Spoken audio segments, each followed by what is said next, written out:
everybody. Welcome. We'll try again, shall we? It's been one of those weeks here at Transport Evolved. Welcome to an impromptu live stream to address some of the safety concerns and worries that people have got because we've been filming, and I think now is a good time to address some of the safety concerns that people have about what it's like when we're on the road, how we film. Michael is kind of in the background. This is Michael. In case you haven't met Michael, he is our your official title is director of photography. He doesn't like to use that term. He still I shouldn't tell you this. Michael still believes that he's doing me a favor by coming and working for me and editing videos, but his real job is doing other stuff like creating this. So let's talk about this. The video we made yesterday, the one about Wyoming and about its attempt to issue a resolution to ban the sale of electric vehicles in the state by 2035. It is a it is a it is a video that split a lot of people, and we had a lot of people concerned about driving and filming at the same time. And we get this a lot as as a content creating company, and a lot of people have lots of questions and concerns and worries, and we've modified how we film things a lot. So Michael, Yes. there's a couple of other things I'm going to send you away to go pick up, because we're going to talk about the process of filming. There's a dog in the corner. He wants to go out and then he'll want to come back in again. This is Ghost. He was in the video yesterday. We purposely put him in the video yesterday because a lot of people like dogs. Some people don't. I apologize if you don't like dogs. He's a border collie. He gets very nervous and bored. So let's let Ghost out because he wants his ball. And I'm going to show you this, which is the thing I've been using to do my weights. How heavy is this? What, 35 pounds? Maybe 25? 20? No, it's closer to 40, I think, actually. All right, out, please. Go on. We're done. Bye. This is a piece of equipment that we are working on building right now. This is something called a cloud mount. And how it works is you mount a camera on here, and the vibrations from the road ahead are not transmitted to the camera because of these steel cables. Okay, this bit here. Can you remember how much it was? It's like $300. This just the cloud.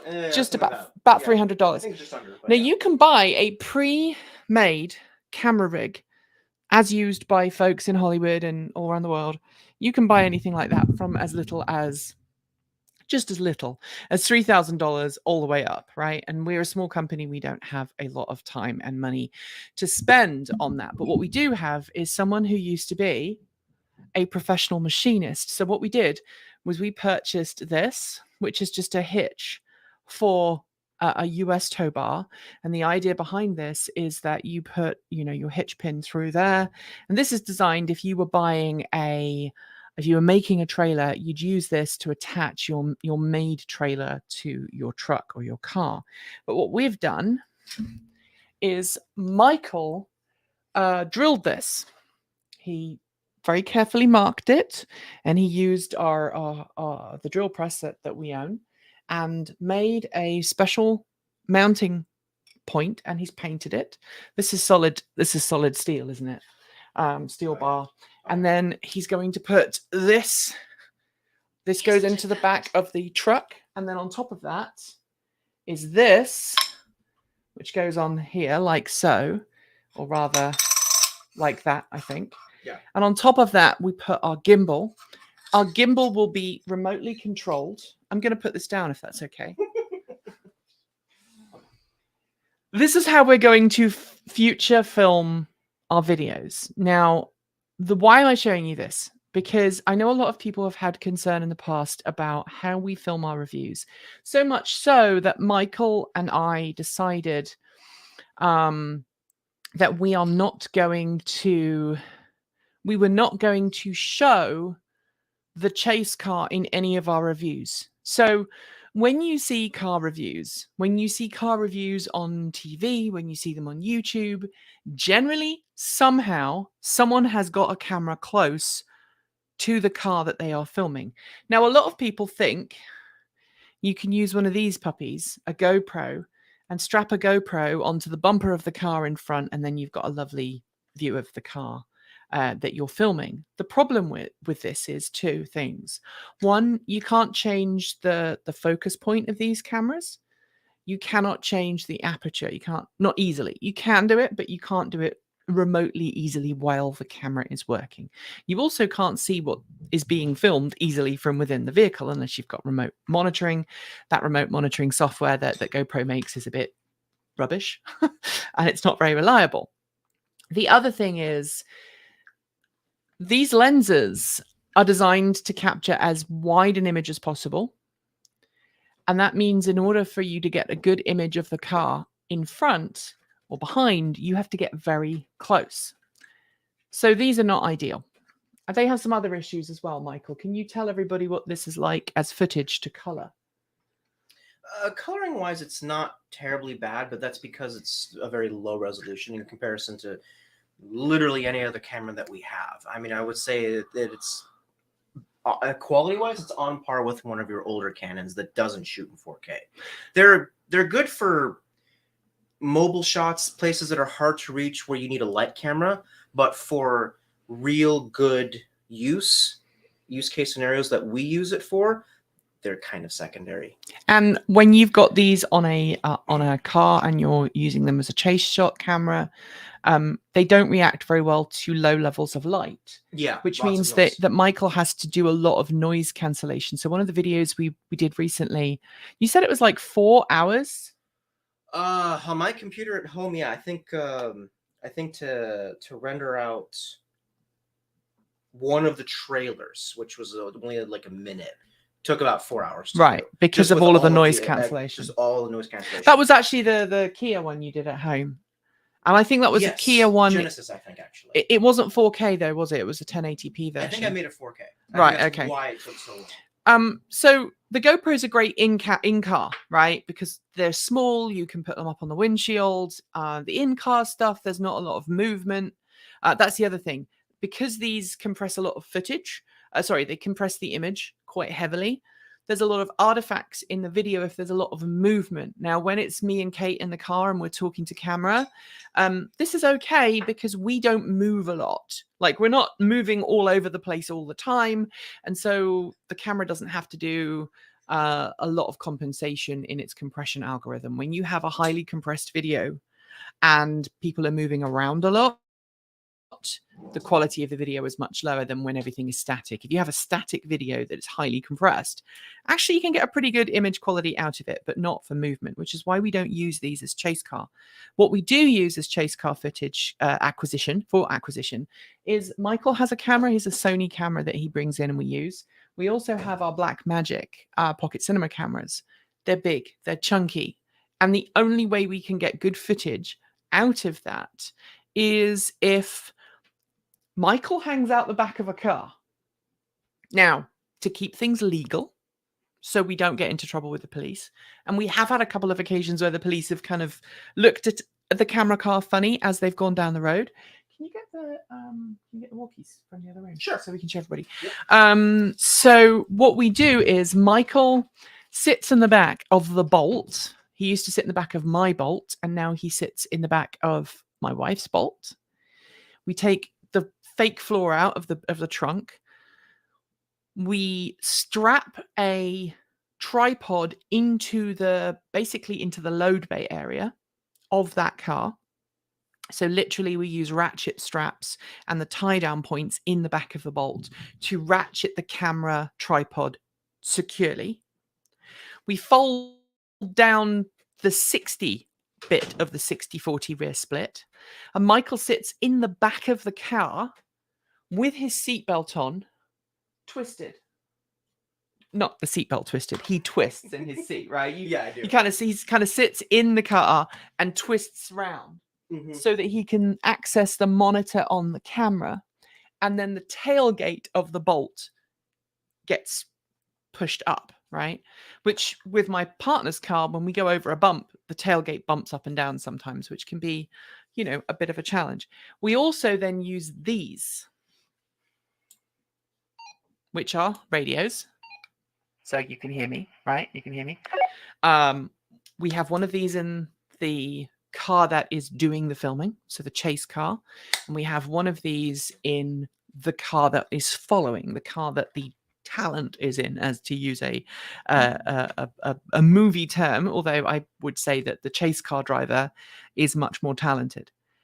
Erin drives the chase car, and I've never worked with a chase car driver like Erin before. Erin is incredible.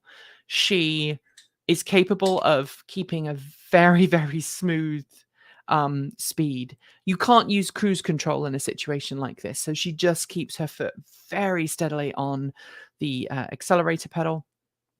She scans ahead consistently, continually, and she radios the minute she spies something that could be a potential problem. It's like a police driver, right? So if you are a police driver or an ambulance driver in the UK, you have to have extra levels of training. You are trained to scan the road ahead far more carefully than your average driver would be, to spot potential accidents before they occur. People coming out of junctions, people who may be crossing the road, hazards. So if we're coming up to a corner and she's worried that she can't see around the corner, she'll radio to us and say, hey, back off a bit.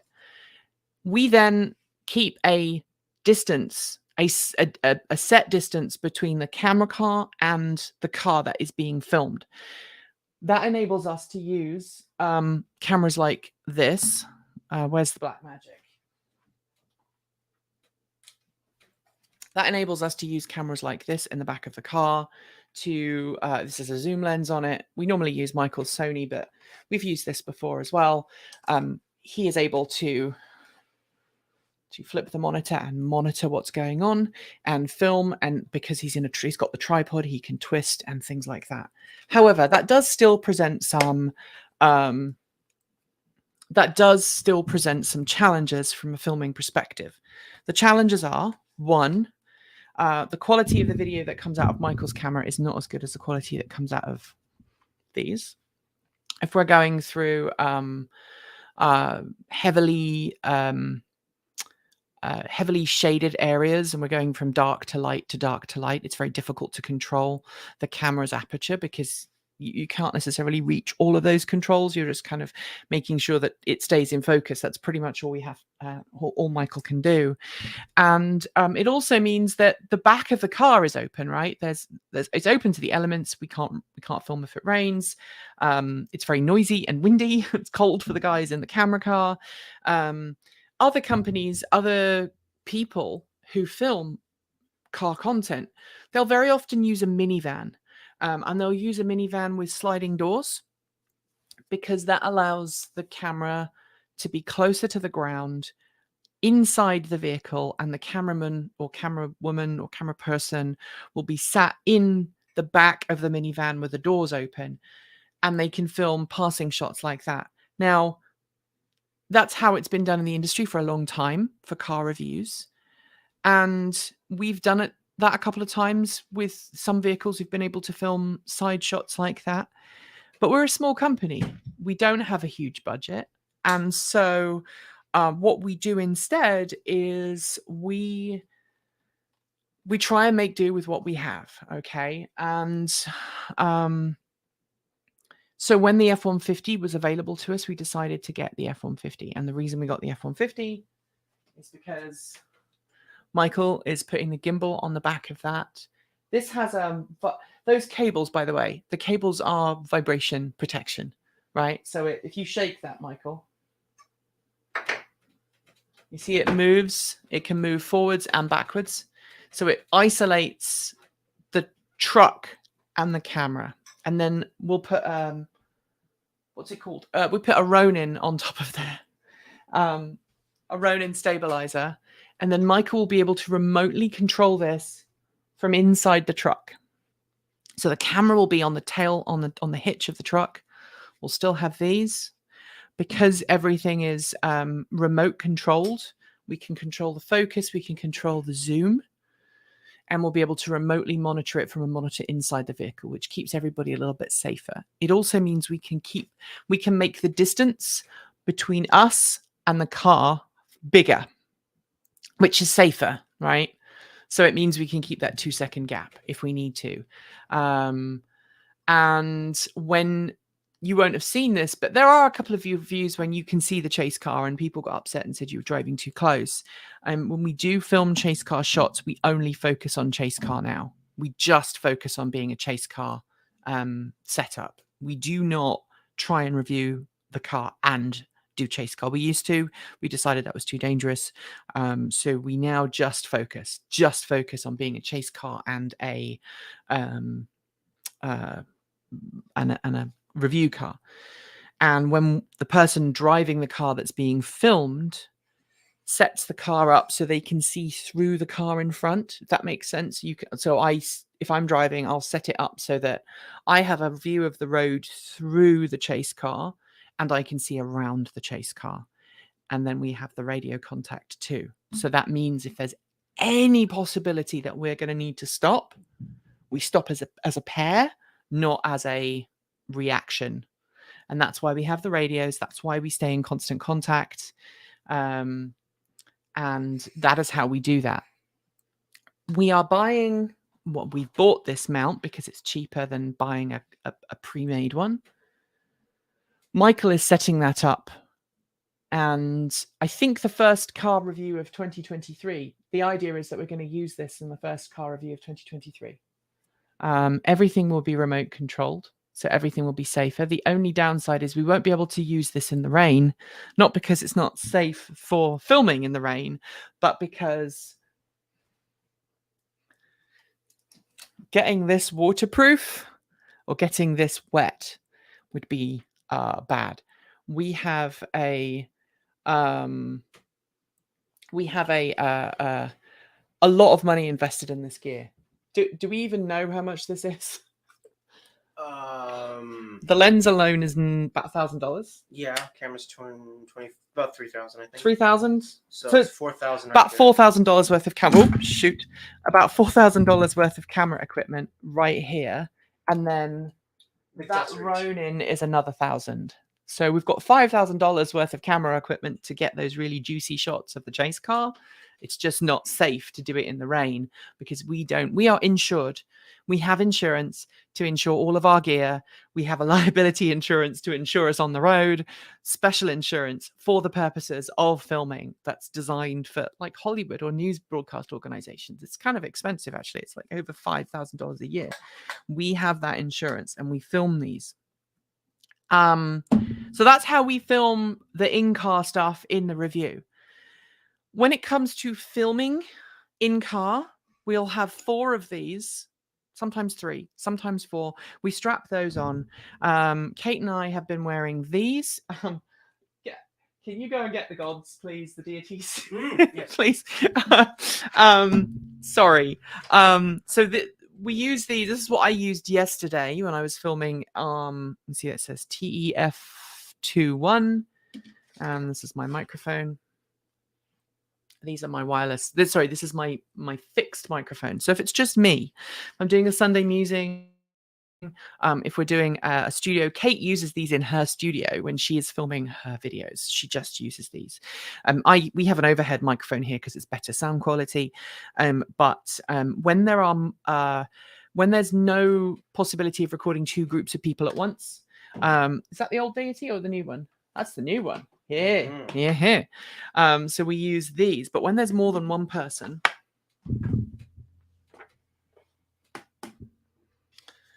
someone says cheap camera is still a pain in the ass to have it replaced. I mean, yeah, if you're comparing it to Hollywood cameras, it's expensive, but if you're comparing it to content creation cameras, it's still pretty good.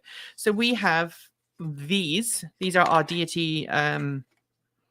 These are our BPTRX. We have 2 sets of these because one set broke and Deity sent us a new set. So these are radio mics. So you have radio mics, 1 on each person.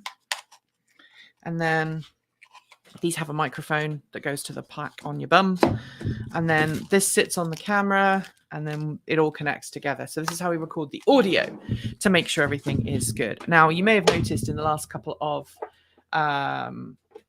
videos, the audio quality has got better, and that's got better because I have learned how to use the software that we have to isolate one voice from another. I've learned how to use that better.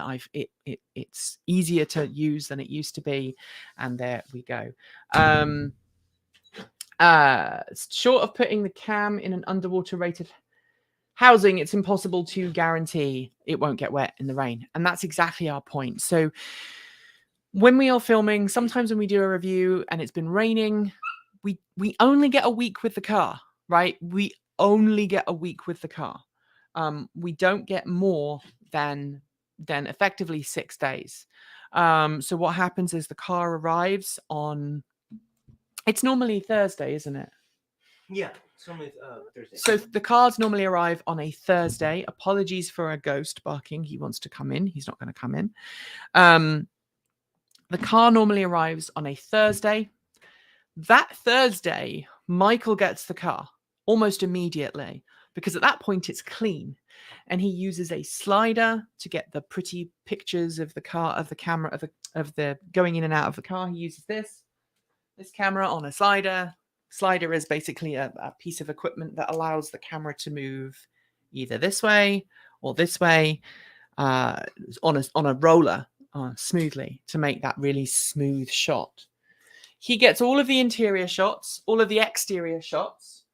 He does that on a he does that literally in 2 days.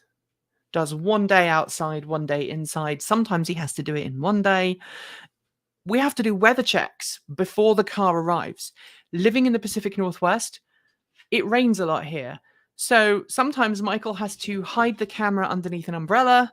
That makes it more complicated going in and out, stuff like that. And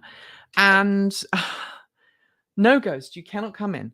And we spend a lot of time capturing B-roll. Okay, so Michael gets the car for 2 days. Then I get to drive it maybe for a day, maybe a day or two if I'm lucky. And then I have to drive it up to where Kate Walton Elliott lives. She lives about 130 miles, 140 miles from me, depending on how I drive up there.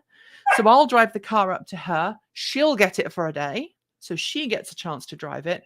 And then we drive it back. She drives it back down and we film. Now, this year, we may change that. We may try and film for 2 days with her and I. We haven't decided.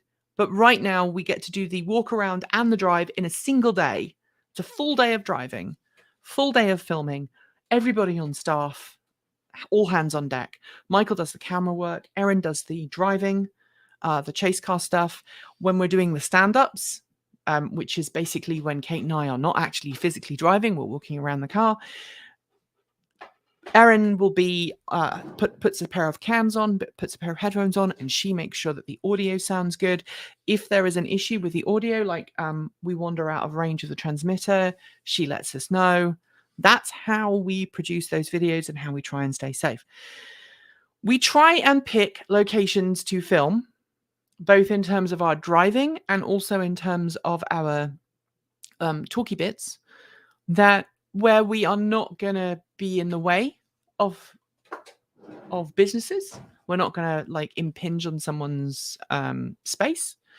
We try and make sure that we film in places where we have access to the vehicle, where they're not going to mind if we film. If we're doing an on-location film like we do with coffee shops or tea shops, sometimes we check with the business beforehand, go, hey, do you mind if we film here? And then we'll put a shout out to that business or whatever afterwards to make sure that everybody knows that we had, this kind business let us film. The process of offloading all of this footage is really long and lengthy. This is a 4 terabyte drive. We don't normally use the 4 terabyte. The 4 terabyte is normally used for Michael when he goes home and edits away from the studio. But we have a couple of these that are half a terabyte, and we have a couple that are 1 terabyte. These 1 terabyte, the 1 terabyte version of this slots into the camera, and we film in 6K resolution. These are half a terabyte each. The memory cards in here, we don't normally fill them up, but between all 4 cameras, we might get a half terabyte worth of GoPro footage. And then I have to edit the audio ahead of Michael editing. So I do the audio. Michael doesn't do any of the audio. It's all me. I do the audio. I make sure all the source files are in the right place, and then off we go, and we do that.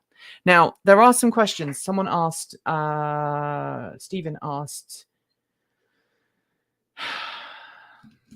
is there any chance of a drone being used for B-roll? Michael, this is a question for you, I feel. Yes. We have discussed using a drone. Being that this is going to be for business purposes, we would need to be licensed with the FAA and insured for any damages that the drone may cause. I did take a class. Last year, Michael last year I took took a class. It's basically an introductory class. It's basically one step before getting a private pilot's license. Drone usage has been very much unregulated, and even basically in a nutshell, about 90% of the drone footage that is seen today has actually been illegally shot. There was, I'm not going to say any names, there was a drone shot of an upcoming, what was it? It was like a show, it was like an EDM show or something, and it was flying over hundreds of thousands of people, very illegal. I've seen drone footage of a pier in Vancouver, which is a no-fly zone because we have 2 airports within basically a couple miles of each other. There's Portland International Airport on the Oregon side, and then there's Fort. And then there's a couple of private. There's actually a couple of private. There's a private airport on the north side of the Columbia, and then there's a private airstrip about 2 miles east of that, I think. Out towards Camas. There's that one too. But there's Fort Vancouver, which I think is the oldest working airport in the U.S. Yeah, I think. I don't quote me on that. Anyway, but so drone footage is incredibly high risk at this point, and there is some regulations coming this year, especially September of this year, where all drones will have to be registered, and I believe the flying telemetry will have to be in live time, so that way everyone can see it, to be legally used, even as a recreational flyer. And so right now, I think for us, that's a really tall ask. We have a ton of things to do, not enough hours in the day to do it. It's something that's on our list. It is on our list, and we would like to do drone footage long term. Yes. But there's also like a challenge, for example, here. I live in rural Oregon, as many of you know, which is where the studio is based. And it would be lovely for us to get up in the air and film all of the local shots. There's also a question of airspace. Who owns the airspace? That's the other thing, is that very often no 2 apps will agree on what airspace is safe and what. Zone. Yeah. In the Portland area alone, flying drones in, I think downtown Portland and in all of the parks is illegal, even though it's not listed on maybe 2 of the 3 apps that I've been using. So Chris Bailey says this is all waiverable, but the amount of effort involved is not worth it. He teaches UAV regulations. It is. And you have to have FAA approval. You have to have a license. Now, there are some things. And did something happen? Have people been complaining about the videos? Yes. So the video we filmed yesterday involved me driving and talking, and it upset a lot of people. And so I thought, hey, let's have a little discussion about how our videos are made. That's why I've shown and told all of the stuff that we are using and how we're doing it. But also to answer some of your questions about filming and why we film the way we film. So Michael did the course. He had fun. It was paid for by the company. It was like a local community college course. I think it was like 8 weeks. 6 weeks. Does that sound right? Something like that. It was a semester. And afterwards, he came to me and he said, "Look, the rules are changing next year. This is going to be a lot more complicated than it used to be. And the amount of prep work that we would have to do for every shoot is incredible. As Chris said, part 107 license is easy, but the pre-flight planning involved can be one person's sole job. Transport Evolved is a small company. If you were to estimate how much money we're actually worth as a company, we're worth not a lot as a company. There are 4 people, 3 of which are full-time, 1 of which is 2 days a week, 2 to 3 days a week. We don't have a lot of spare time. The videos that you're seeing, the Kia video took you 4 days to edit, right? The Nero? The Nero, to do the walk around and the drive, that was 4 days, and that was you really hauling ass. And that was a particularly good edit. I mean, an edit usually takes a week per video. Thank you very much, Lester. Cool. That's very kind of you. Thank you so much. Yeah, so it takes like every review we do takes about a week to edit. It takes a week to prepare and film and a week to edit. And so that's 2 weeks of work. And you see how many videos we've been churning out. It's been kind of tough. In fact, for the last 6 months, Michael has basically been doing reviews, nothing else. This month is the first time he's been able to tackle the studio. We're doing some reorganization and we need to do some asset tagging and stuff like that. Stuff like this, he's not been able to touch. I mean, we bought the rig in October. Yeah, something like that. It's just been sat in our closet because we've just been so busy. We had it before the San Diego trip, full charge left. Oh, so September then. We bought it. Yeah, that's right. It arrived just before we went to San Diego. We didn't take it to San Diego because we hadn't had chance to set it up. So, drone footage is tough. And a lot of people go, okay, well, what about the little drones? Because under FAA regulations, a drone has to now have a transmitter on it if it's above a certain size. And you can now buy what they call hobby drones that fall under that weight limit. The problem with those hobby drones is they're designed to operate for maybe 20 to 30 minutes at a time. They often have very tiny cameras on them. The cameras have very small sensors. So they may be capable of outputting a file that is 4K in resolution, but the actual sensor is not capable of capturing the data that would really be needed to support a proper high quality video. And this is something, again, with cameras, right? Everyone goes, oh, the iPhone 13 Max Pro, whatever it is, it has a 4K sensor in it and you can film at 4K. Why aren't you filming at 4K and just using this? Well, the sensor on this is tiny. If you consider the size of the sensor on this compared with the physical sensor size on this, can I take the lens off? Yeah. And show people the sensor really quickly. Yeah. All right, here we go. So that is the size of the sensor on the Blackmagic, right? And it captures 6K of resolution on that sensor. I can't. You may have to blow that now. Blow the dust off. Fine. That's fine. And again, back to the GoPros. I mean, this is what, a T3i in the US. Yeah, this was the first camera. This is the first camera Transport Evolved used. This is a Canon T3i in the US, and I think it's a 600 in Europe. But even that shoots higher quality than a GoPro, even though it's only 1080. Yeah, just because of the sheer sensor size. The larger the sensor, the more light you can get in, the better quality the image. That's basically all you need to know. I didn't mean to turn this into a class about cameras and making videos and stuff. But the reason we use these really good quality cameras is because we can do more post-production with a good sensor, with a good camera. It's why we don't use the GoPros for driving along the road. It might look good, but if you have to tweak things like contrast or color, which you inevitably do, it all starts to look a bit rubbish. You may have noticed in the last... How long have you been coloring the Sundays? About a month and a half?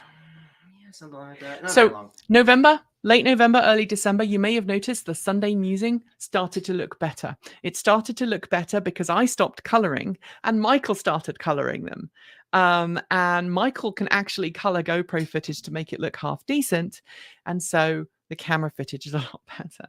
That's why the Sunday musing video quality has suddenly got better. It's because Michael started coloring.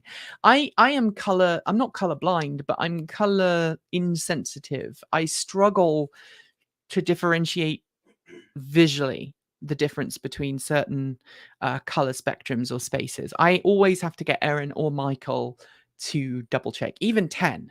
Like you'll notice that the 10, the in-studio green screen shot of me, has got better in the last couple of years because Michael and Erin have started to do that. So back to the drone. Those little drones, I think Chris was saying something, it's changed. Remote ID will be required for all drones under 55 pounds, like the DJI Mavic, etc. And that's the point. So the other thing is, it's the intended use, right? If I, Nikki Gordon Bloomfield, not the YouTuber, not the owner and host of Transport Evolved, but if I, the regular person, went out and I had a drone and I flew the drone, and Chris, please correct me because you sound like you know the regs far better than I do, and I suspect you're probably even in a better place than Michael. Maybe we can work with Chris in the future. Maybe that's something we should talk to Chris. Chris, let's talk. If you can help us navigate that, we'd love to have your help.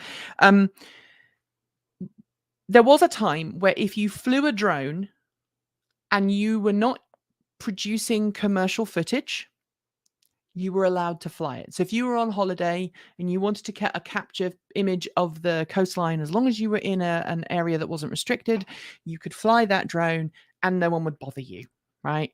And that's how a lot of people, a lot of vloggers who do like round the world trips, that's how a lot of them capture their content, because they put the drone up, the drone follows them, it's got the technology to follow them, and it's all good and dandy. And that is how people have been allowed to capture. It's a hobby. They're doing it for fun. And they're kind of, because they're vloggers, it's a gray area. They're traveling around the world as a hobby, maybe, and they just happen to be vlogging it along the way. That is very different to what we do. We are making money. Not a lot of money, but we make money. The money mostly goes to paying Michael and the rest of the team. But we make money. Our job is to make money while producing content for YouTube. We are a business. We are registered as a business. If we flew a drone as a hobby and someone reported us to the FAA, I'm sure Chris in the chat would tell us, we would be in big trouble. Like, we would be fined. We would have mega fines and it would not be good. And that would affect what is a very small company that doesn't have a lot of money. In the USA, vloggers are definitely commercial now. Chris says hobby still needs to follow rules, but they get some leniency. It covers people who whose hobby is RC drone racing and things like that. Yeah.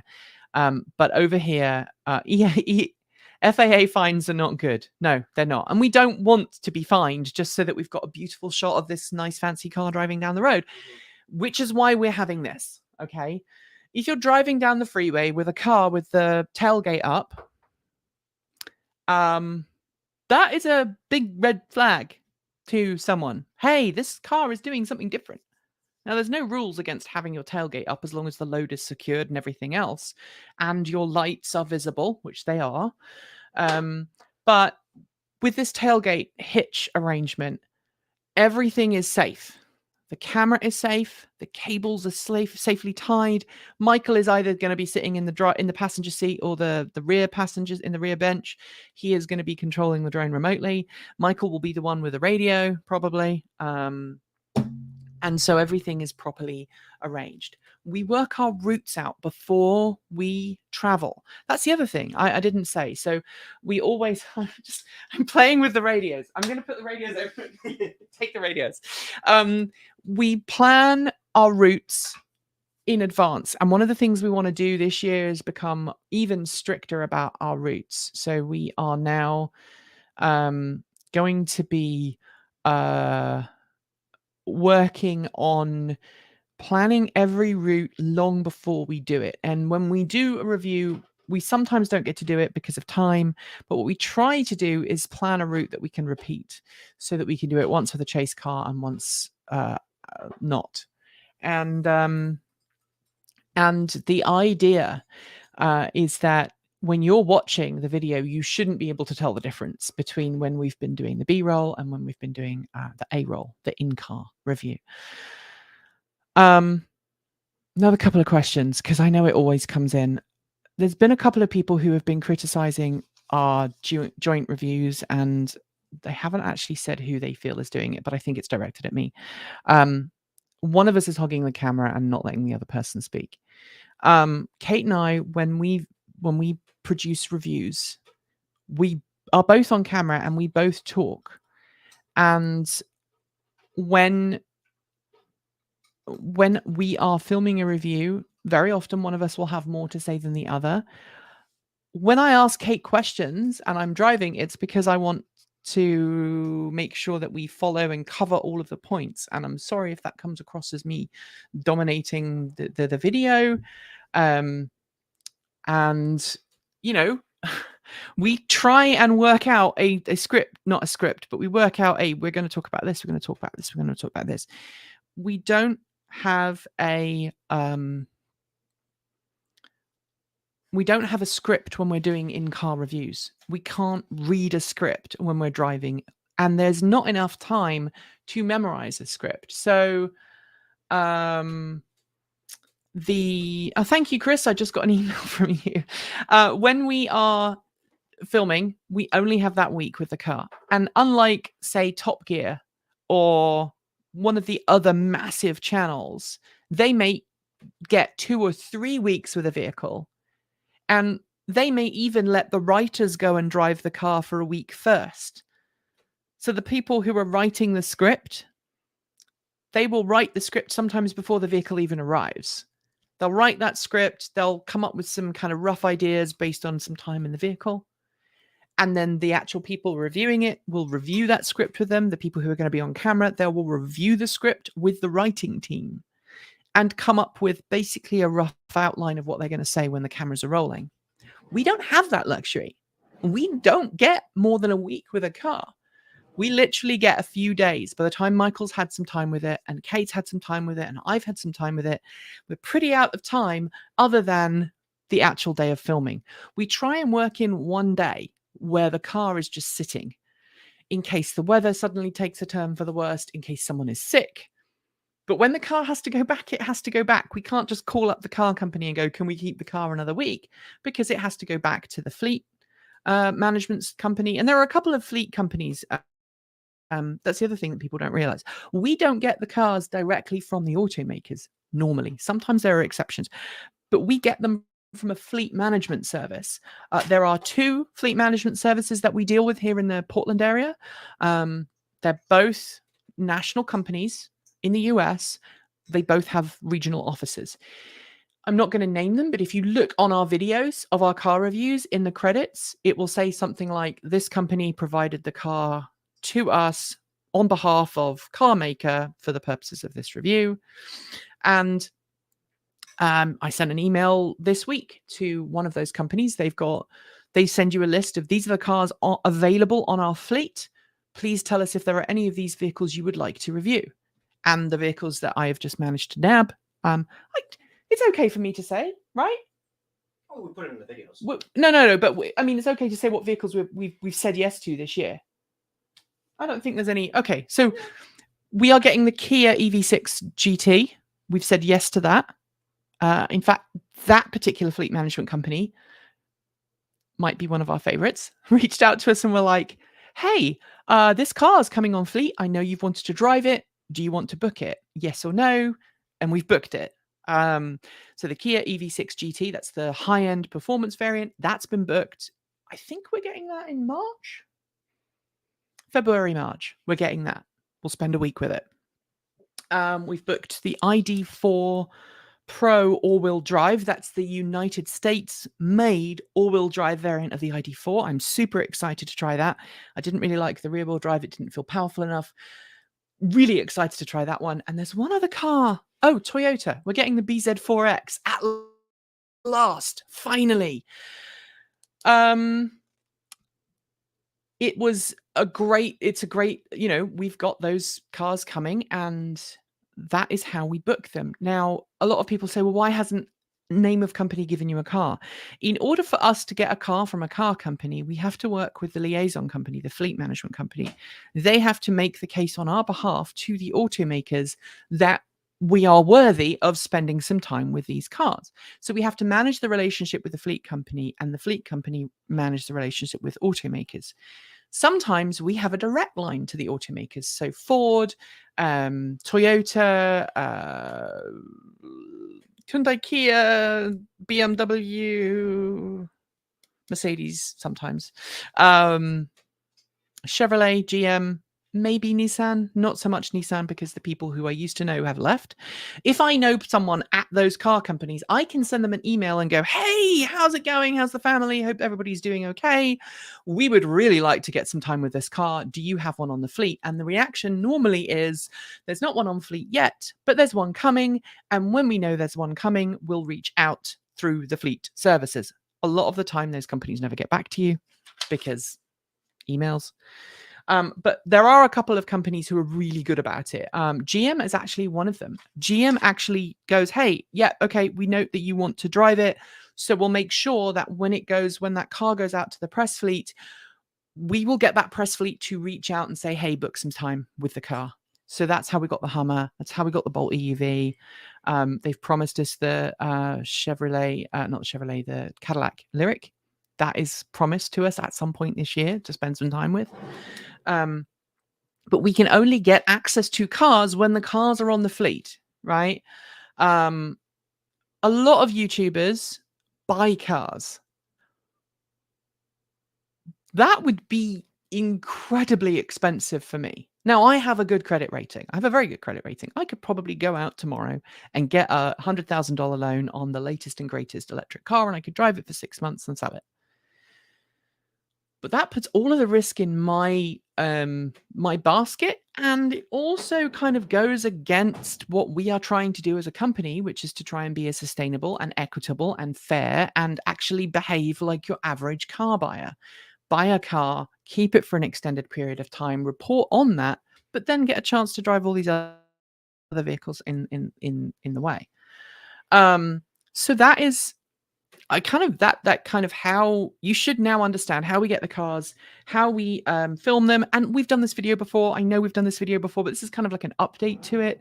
You now know how we are planning on filming this year. We have an anti-vibration pin bar. Do you know where that is? The anti-vibration thing? No. Might be on my desk somewhere. We have an anti-vibration clamp that's going to go on the hitch to stop it waggling up and down when it's in the truck.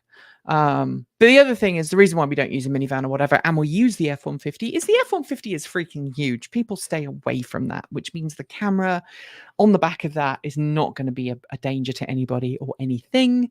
And it's electric, so we can film all of our reviews not burning gasoline, which is important to us as a team. We try and live as we believe. There have been some occasional changes. So when we did the mountain bike, fat tire. What's the name of that blinking bike, Michael? Velo. Was it the Velowave? The silver one's Velowave. The Velowave. Yeah. Michael is looking after that. He's doing some upgrades to that at the moment. The Velowave review that we did, Michael actually followed me down a dirt trail in his car, and we filmed it with a GoPro, and you can see the quality of the video is not as good as it normally would be. First thought with this camera rig was, what about the spray? We can't film when it rains unless we can figure out a way of filming and keeping things safe. We just can't. We may end up taking that bottom plate off and putting a piece of plywood or something underneath the cloud mount to prevent upward pieces of wood stones and stone chips and stuff. But even if something was to fly and hit this, we have, I don't think there's one on here, is there? No. So UV ultraviolet lens caps, you can buy them. They're really cheap, like $20 Yes. for a UV lens cap. Yeah. As long, this is rubberized. So this lens is pretty rugged, right? This camera case is plastic. Yes, if something hit it hard enough, it would break the camera and we'd have to take that risk. We do have insurance to protect against that. But for the most part, this is going to be up higher. I mean, how tall is the gimbal? Like here? Yeah, it's going to be about bed height. So the actual camera is about a good 18 inches to 2 feet above the hitch, which immediately makes it safer. But yeah, we put a UV lens cap over there. The nice thing about this camera is that it has an internal neutral density filter, so we can film in high light and still have a fairly short aperture, which gives you a really lovely blurred background. So that's part of it. And by the way, I haven't been promoting the Transport Evolved Patreon, but if you'd like to join and help us to continue to make good content, to continue to do stuff, please go to patreon.com/Transport Evolved. YouTube's ad revenue has been down by $800 this month now. $800 down because YouTube's just not paying its creators anymore. We need to make that gap up. We need to make that difference, that $800. Ideally, we need about $3,000 more a month to not worry about YouTube. I'm just going to say that figure now as a kind of right off the bat. Then we could just make whatever we wanted. We could turn off all ads on YouTube. We would never have to worry about it again. We're not there yet, but maybe one day we will be.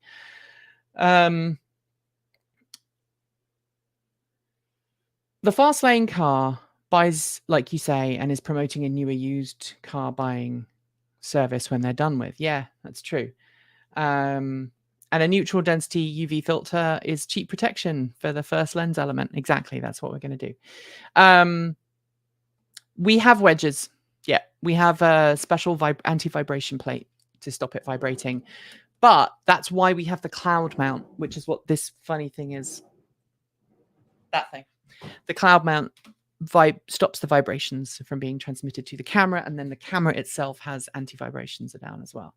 All YouTube creators I know are majorly down in payments, yeah, and we are a business. You know, I haven't paid myself again for 4 months because 3 months. I don't think I paid myself for 3 months because I got to pay these guys first and pay the bills. So he takes all the money. I took all the money. He doesn't get paid enough. Neither does anybody else on the team. Nobody on the team gets paid enough.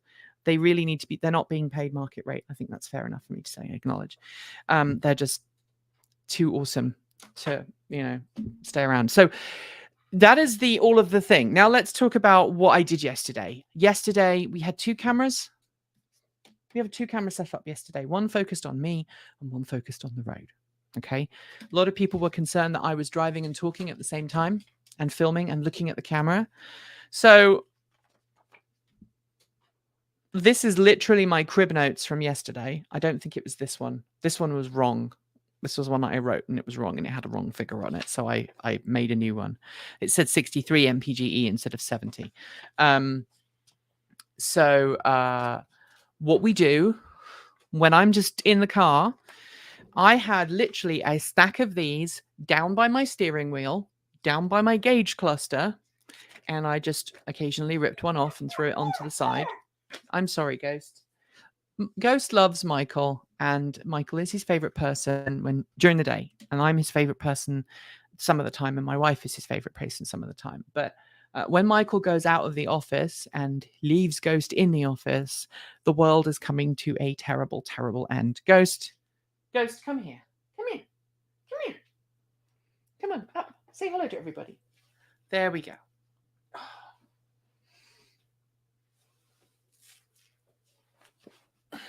There. Is that better? Is that better? Did he leave you behind and make your world a terrible place? Yeah?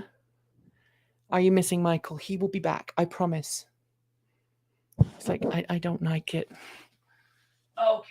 There you go. Anyway, what was I saying? So yesterday when I was filming, I had these crib sheets in the car on the dash. I occasionally looked down for about a half second, right? Also, you'll notice that I didn't film a lot on single lane roads. I did a little, but not a lot. And that's because single lane roads, more danger. When we're filming a review and there are two of us in the car, there's two pairs of eyes looking at the road and keeping an eye out. When I am filming on my own and I'm in the car and I'm driving, I am using all of my available senses to focus on the road. I am driving first and filming second. There are some gaps in that video, jump cuts, because I had to stop what I was doing and focus on driving. Okay, that's the first thing. Second thing is that having a camera stuck on the dash or on the window and pointing at me is no different to me talking to someone in the car. In fact, in some ways, it's easier because I'm not having to listen to someone else and then respond to it. I'm following something I've rehearsed. Okay. So I had rehearsed this video. That's what this is about. I'd made those cheat sheets. I'd put them in the car somewhere you couldn't see, but they were there. And when I got home last night, I just ripped them all out and put them in the trash or the recycling. I take the whiners too seriously. Well, let's put it like this. When someone threatens to report you to the police for dangerous driving, it's important that you have kind of that like, no, you're wrong. Here's why. Also, I know I'm not going to keep everybody happy. It's the same thing, right? People get upset when we talk about politics. People take upset when I mention my wife. Like, whatever. People get upset. I know that Alec from Technology Connections was getting a lot of rough stuff from people lately because he was talking about gas stoves and how electric stoves were much better, and lots of people really upset. And yeah, people complain about driving with people complain about me filming to camera, and they're happy to have their phone. I regularly go down the freeway and I see people literally driving like this with their hand on the wheel and they're holding their phone out in front of them like this, because if they're holding their phone there, apparently that will get them pulled over. For some reason, that won't. Hands-free is a thing, and most modern cars have hands-free, and most Bluetooth kits you can, to take that. But know that when I'm driving, I am driving first and filming second, and I will always stop what I am doing and focus on driving if I need to. The second thing, as soon as I hit the freeway, Blue Cruise went on. Blue Cruise is Ford's semi-autonomous level 2 driver assistance system. It uses radar. It uses, I think, ultrasonics. It uses cameras to see the road ahead, to determine where the lines are, and to keep the car, or the truck in this case, in the center of the lane, to react to people pulling in and cutting the distance to back it off. I always set my Blue Cruise to have the longest distance between me and the car in front, so I have the most time to stop, because I don't like tailgating people, even though when we're filming the chase car, we sometimes have to do that when it's safe and appropriate to do so. And when it's dry, that's the only time we ever do it. But I normally like having a big distance between me and the car in front. So when I'm driving yesterday, that was Ghost trying to make his feelings known. When I am driving, like when I hit the freeway yesterday, I put Blue Cruise on. Blue Cruise keeps an eye on me. It watches my eyes. If I look down or look away from the road for too long and it is deemed dangerous, the system will tell me. And anybody who's driven a car with Blue Cruise will tell you it is really hot on it. It's not like some systems where like you can close your eyes and for 30 seconds and the car just carries on. It is very specific. It literally is. If you look down for more than like 5 seconds or 3 seconds, it will start bugging you, which is not what I did. And had I been doing that, you would have heard it, because it would have gone boop, boop, boop, boop, boop, boop, boop, boop, and it's really irritating, isn't it? when we were doing the trip to Colorado and driving back from that, when we drove down to to San Diego for Fully Charged Live, my truck was doing that. If I was not paying attention, it was like, hey, you're not paying attention. Pay attention. If my hands weren't on the wheel when it should have been on the wheel, it told me, hey, I need you to put your hands on the wheel. That didn't happen yesterday when I was filming. And there's a reason for that. I was paying attention. It's a very well-known piece of road to me. I know where Blue Cruise asks me. So there are a couple of sections along there where Blue Cruise will ask me to take over.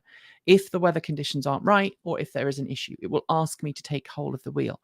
And there are a couple of occasions on that route where I did take over and hold the wheel until the truck told me I could take my hands off the wheel again. So I don't know what else to tell you. Right? We always try and drive carefully and safely. We always try to drive within our limits. And Michael will verify, I think, that I can drive competently in most situations. I once had a situation long before Michael came to work with us. There was an emergency in which a police officer told me we had a family member who was in an emergency situation, and I was given a call by a police officer and said, I need you to come to this location now. Please drive as quickly as you can and as safely as you can. Which was basically, he was giving me permission to go, okay, I can go above the speed limit if I need to. If I get stopped, I have, as long as I'm not driving dangerously. You were with me that day, right? Mm-hmm. I did what would normally be 30-minute drive in 20 minutes. Yeah. It was on a country road, and I was pushing the car to its absolute limits safely, and I got to where I needed to be. So just acknowledge that, I'm not your average. I'm not your average person when it comes to driving skill. I have been driving professionally as a journalist, as a YouTuber now for nearly 20 years. I never get behind the wheel of a vehicle I don't understand how to operate. I always make sure I'm familiar with controls. That's one of my bugbears. In fact, if I get behind the wheel of a car and I can't intuitively figure out where the controls are, I get very frustrated. Same on a motorcycle. When I am filming on a motorbike, and again, I had someone recently complain about a video we did a long time ago when I was on a motorbike and I was filming. Same thing. The microphone is in the helmet.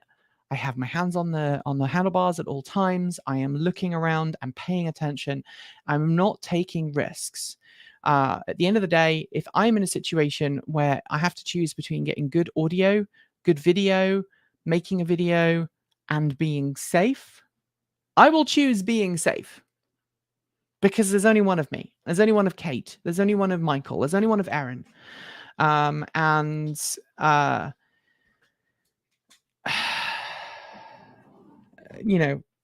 is the situation that we are in. And I also have a dash cam in my truck. So I capture all of the footage all of the time of me as a driver. I don't know what else to say.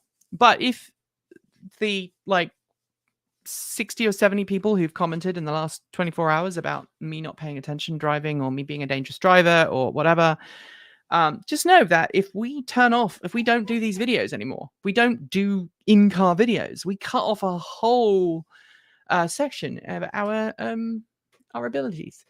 All right, that is everything I wanted to tell you at this point.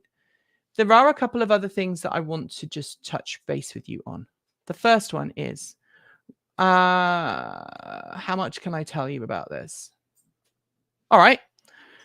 I'm going to ask those of you who are watching, there's only 74 of you out of 150,000. I know that's a very small percentage, but hey, you're watching the stream. We have been invited last minute to California tonight or tomorrow. It's not tonight, is it? I don't think. They invited us yesterday. A company invited us yesterday. To be there tomorrow, but I'm assuming it's going to be a red-eye flight out. So. We've been invited to California tomorrow to film an event.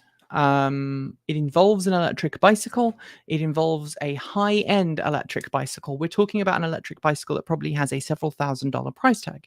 It's a good company. It's a well-known company. I'm not going to say the name of the company. They sent us the invite yesterday. I sent back a load of questions and I haven't heard anything back. So it is looking unlikely that we will go. But if we do go, sorry, it's getting hot in here. If we do go, it will mean that 10 doesn't happen in its usual format on the usual day. And some of you were saying you really like the kind of the informal 10 when I'm sitting on the couch and just going through the news. I could definitely do that this week instead. Should I go? Would you like me to go and cover a couple $1,000 electric bicycle, or is that too expensive for you?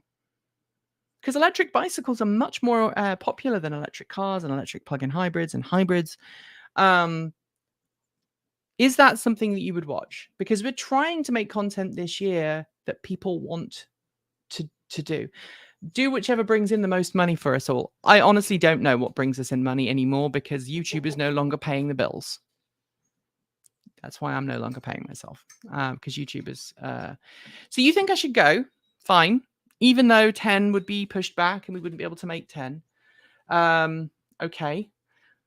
I will maybe put up a little poll on Mastodon. If you don't follow us on Mastodon, it's time you did. Go to mastodon.com/ oops, that's the wrong one. Go to mastodon.transportevolve.com/show. I know a lot of people want us to make to cover e-bikes more. This is a great opportunity, and it is not a Chinese-made electric bike. This is not a cheap-ish Chinese-made electric bike. How much can I say about that?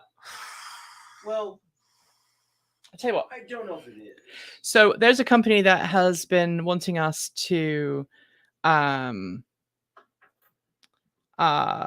if we want, so there's a company that we've been working with right now who wants us to review an e-bike, and I'm not allowed to say who it is yet because that could land me in hot water. But let's just say that we've been trying to work on this review since November now. Did it arrive in November? Or was it October? Yeah, it was November. November. The bike arrived in November. It was 2 bikes. USA, Swiss, or Italian. I'm not saying. It sounds like you might have some inside knowledge there, Chris. So I'm just going to... Sorry? It's from Earth. It's from Earth. So, you know, we have this opportunity to go film last minute. It will throw everything up in the air. It might mean that we don't make content for a couple of days. But I would love to know if you would like us to do that. Because it would be a great thing to do. Our AC has suddenly come on. I'll find the remote control in a second. For those who don't know, we've had this, and this is totally off track. We had a heat pump installed in the spring last year. This is our first winter with it, and we've had a really terrible time with it. Nothing to do with heat pumps, not connected with anybody that we work with. We paid for this independently out of our own pocket using a local company that was recommended to us by our real estate agent. This is a Mitsubishi system. It has been not set up properly. It's been misbehaving. We had someone come over on Monday and they basically spent a whole day tweaking it. It's been working a lot better. But suddenly it started making the room warm. So I'm going to just, I'm going to try and fix this. Give me a second because I have the technology. I'm not the only person who's had trouble with this particular brand of air conditioning. Yeah, it says it's 28.5 degrees Celsius in here. And that's partly because I'm filming and doing a live stream and the doors are closed and all of that. It is a mini split. It is a mini split. It's a mini split heat pump system. But anyway, it sounds as if people want us to go. So yeah, if you want us to go, we can go. As long as we get our flights paid for us and our accommodation paid for us, I will reach back out to the company in a minute and go, hey, Can we make this happen? Is it time for a new studio set, green screen background, 410? I would love to do that. But again, trying to set that up, trying to make that happen, it costs a lot of time and money. Erin can design one. And it's something we've discussed in the past. Erin is not and Erin is an animation specialist, but not a 3D specialist. So it's something we've talked about. Oh, you bought some things. Michael's bought bolts. He's brought bolts. Yeah, I still feel though, when it comes to bikes, if we were to do this, the bike, it's a lot cheaper than an electric car, right? So if we're covering a $2,000 or $3,000 electric bicycle that does everything you need most of the time, and you can transition from a gasoline car to an electric bicycle, and you live in a pro e-bike world, that's great. Failing that, no. There is some other video content coming. We had thought about doing a cooking challenge with our F-150 Lightning. Tell me what you think about that. Can we cook a meal on the back of the F-150 Lightning? Would you watch that? Is that just stuff you wouldn't want to watch? You wouldn't want to see from us as a channel?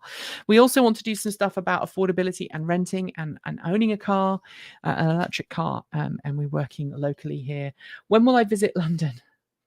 Okay, so 2 questions with that. And again, I'm not trying to make people feel sorry for us, but I'm being really open. So we have been invited to Fully Charged Live in the UK, both the North and the South. We have been invited.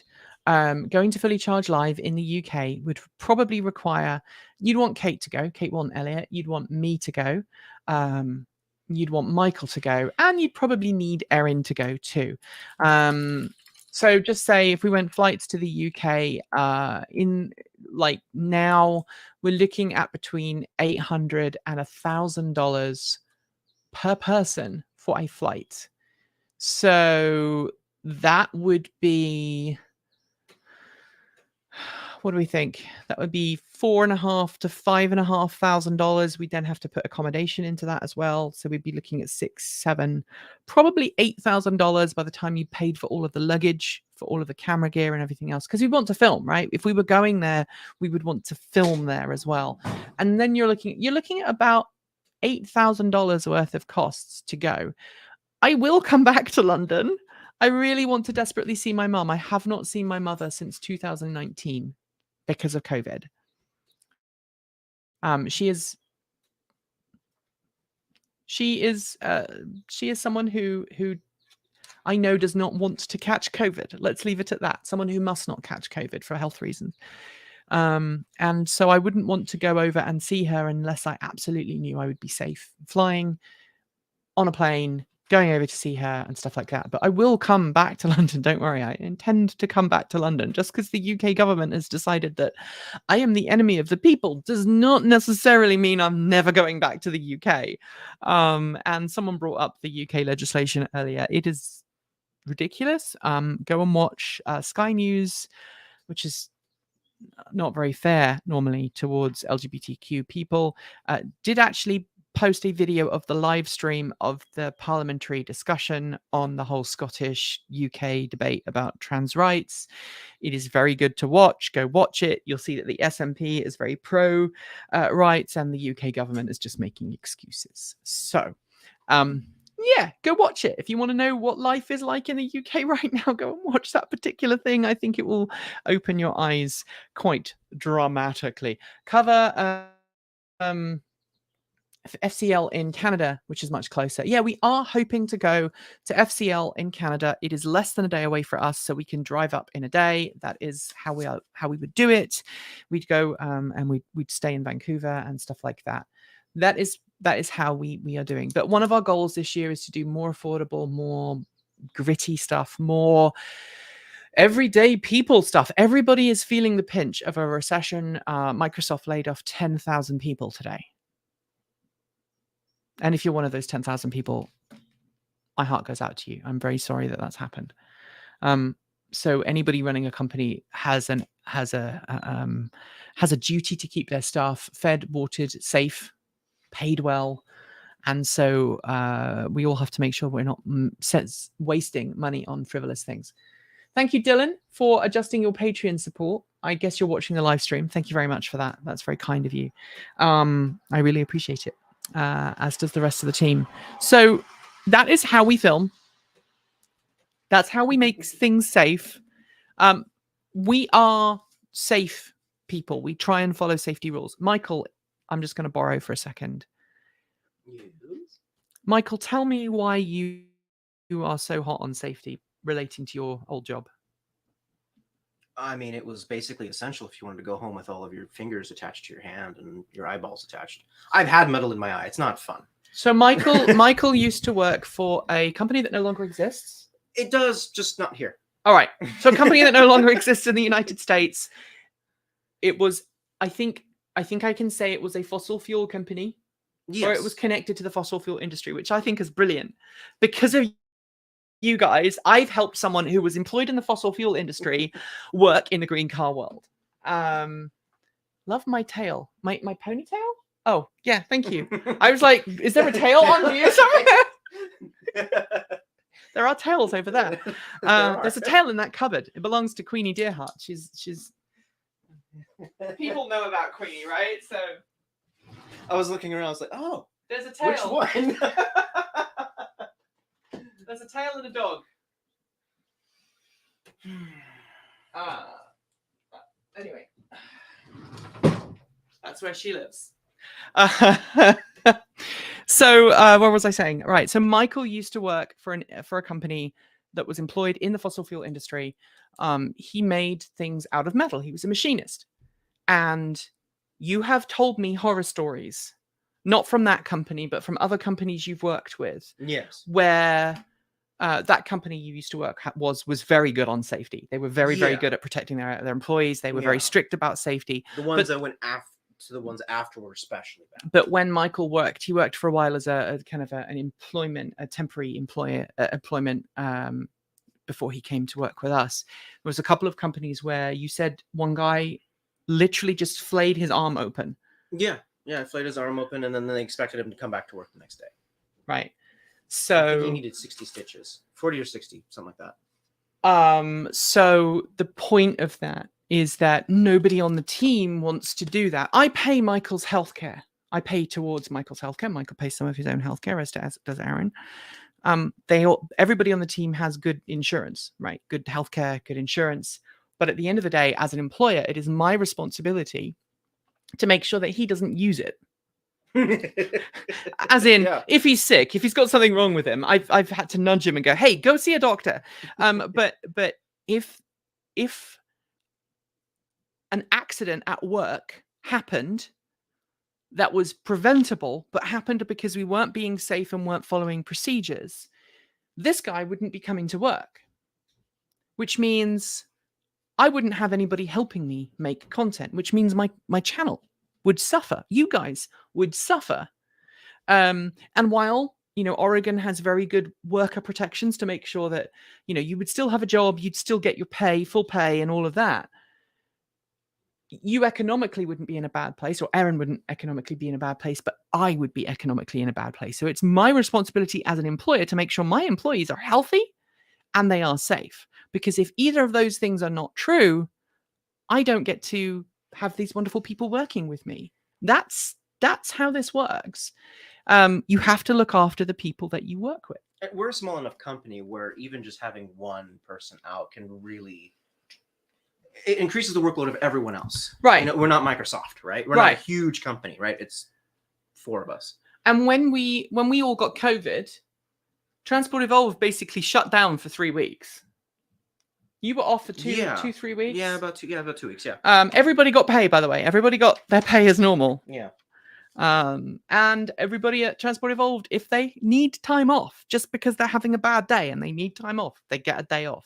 We don't dock people's salary for not turning up or whatever. So you have to look after the people that you work with. You have to, we care about these guys. So that's why we're going through all of those safety measures. And that is why we are super safe when we are filming with these, super safe when we're filming with those. And why this? Oh, why this exists. Because you may not have seen this earlier if you just joined the stream later. This is our new filming rig. It's been beautifully machined and beautifully painted. And that's why we chose solid steel instead of something hollow. We wanted to make sure it wasn't going to break apart. And these are all properly rated.